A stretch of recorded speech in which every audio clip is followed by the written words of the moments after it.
Алакөл көліне демалуға келген демалушымын. Бүгін таңертең сағат 8 мөлшерлерінде телефонымды жоғалтып, содан полиция қызметкерлеріне хабарластым.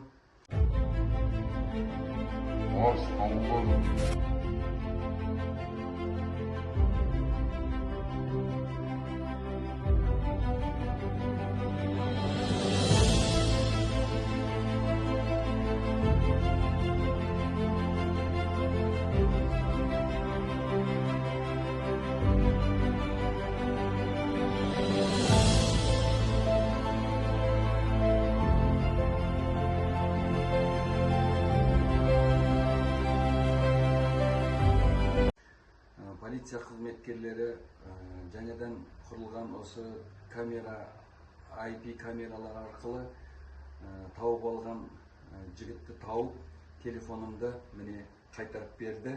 Жігіттерге алғысым шексіз. Полиция лейтенанты Қалиев Ерлан Бауыржанұлына рахметімді айтамын.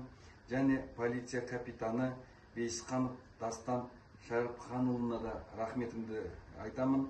Және полиция капитаны Шора Улан Айдосұлына рахметімді айтамын. Жігіттер, жемісті болыңдар еңбекте, семьяда бақытты болыңдар. Көп-көп рахмет.